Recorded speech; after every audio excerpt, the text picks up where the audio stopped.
Good morning, everybody. Happy Tuesday, Tracking Tuesday. I am back in the woods again today, and I am going to set up a tracking experiment. Now, we did one a little while ago, back when it was still snowing here in New Hampshire, but let's do a spring muddy tracking experiment. But first, let's sing our good morning song. Move my black oil sunflower seeds there. Take a little scooch back. All right, we all ready to sing? Good morning, dear earth. Good morning, dear sun. Good morning, dear resting stone. And the beasts on the run. Good morning, dear flowers and the birds in the trees. Good morning to you and good morning to me. Beautiful. Now, given that it's Tuesday, I thought we could do Tracking Tuesday today, and I brought along with me a fantastic book, In the Woods, Who's Been Here, by Lindsay Barrett George. So this is kind of the experiment that we're going to set up today. Who's been here? So let's take a peek in this book, and then we'll set up the experiment together. It's cool and sunny on this autumn afternoon. The smell of sweet fern is everywhere. William, do you want to go for a walk? Asks Cammie. Sure, says William. Let's go.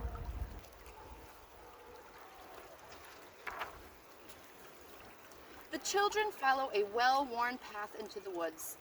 They walk under an old cherry tree. They see an empty nest. Who's been here? A northern oriole.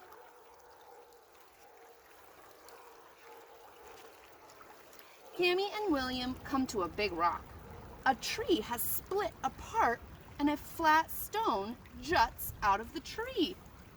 Who's been here?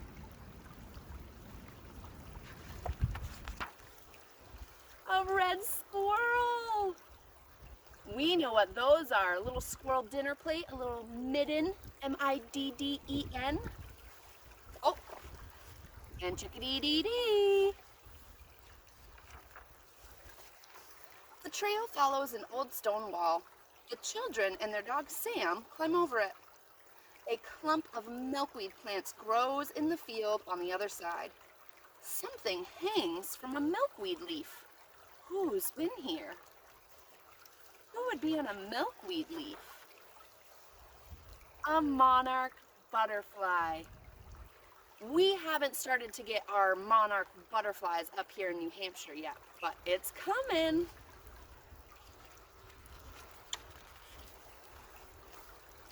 Cammie and William climb over a smooth gray tree that has fallen across the trail. The bark has been gnawed off the branches close to the ground. Who's been here? Who would gnaw the bark off of a gray tree? A snowshoe hare! Now, what color do you think a snowshoe's hair fur would be this time of year? Cammie finds a blue feather on the trail. Then she finds another one on a leaf and 5 more under a laurel bush. Who's been here? A goshawk and a blue jay. Have you ever seen a sight like this? It's a little sad to think about, but I always get excited when I find a sight like that. Gray rock breaks up the leaf-colored hillside. Something black catches the children's eyes. It's in a small, dark cave. Sam runs ahead and barks at the opening. William stops and grabs his sister's hand. There are bleached bones on the ledge outside the cave. Who's been here? A family of foxes and a woodchuck. Have you seen foxes around your yards? Pretty soon, the kits, the babies, are gonna start to come out and venture around and learn about their neighborhood.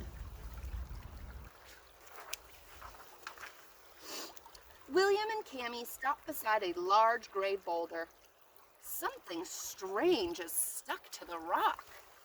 Can you see that stuck to the rock under there? Who's been here? A mud dauber.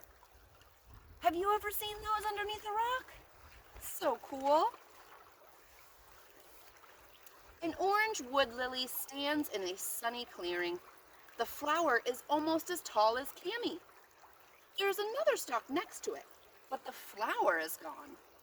Oh, who's been here? A deer.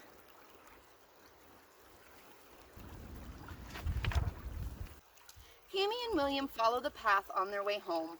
The rich smell of sweet fern fills the air again. They find a basket on a blanket under an old apple tree. I wonder who's been here, William asks. But Cammie knows.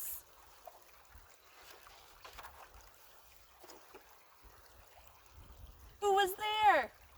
Maybe their dad? Oh, I love picnics in the woods. The end. Then it just shows you all the cool animals that we learned about in this book. That was In the Woods, Who's Been Here by Lindsay Barrett George.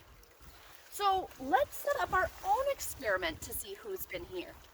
I chose a spot actually right by a little stream in my woods because I was thinking if animals are out wandering around, they're gonna need some water. So why not set up my experiment right by the water?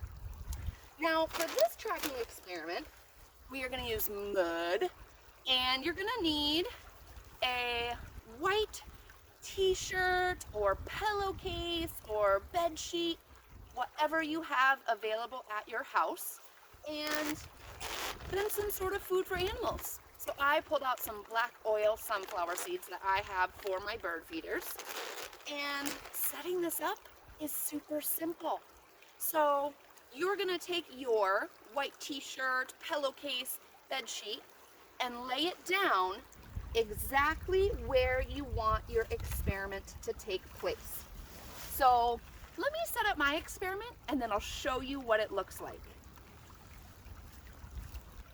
All right, everybody, I have my tracking experiment set up right next to the stream by my house. And let me show you what I did here.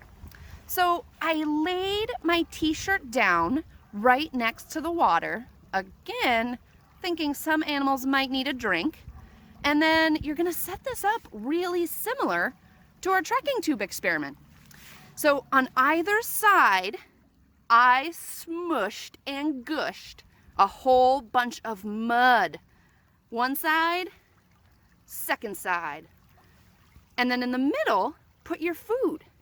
So ideally, some little critter will have a hankering for some sunflower seeds. They'll walk through this mud, walk in to get their food, and they'll leave little muddy footprints for us to investigate.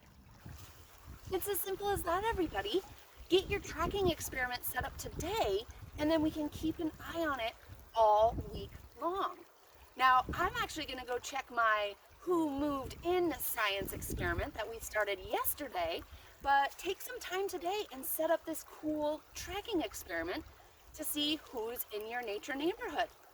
Now, most important thing as always, stay curious about what's going on around you, and I'll see everybody soon.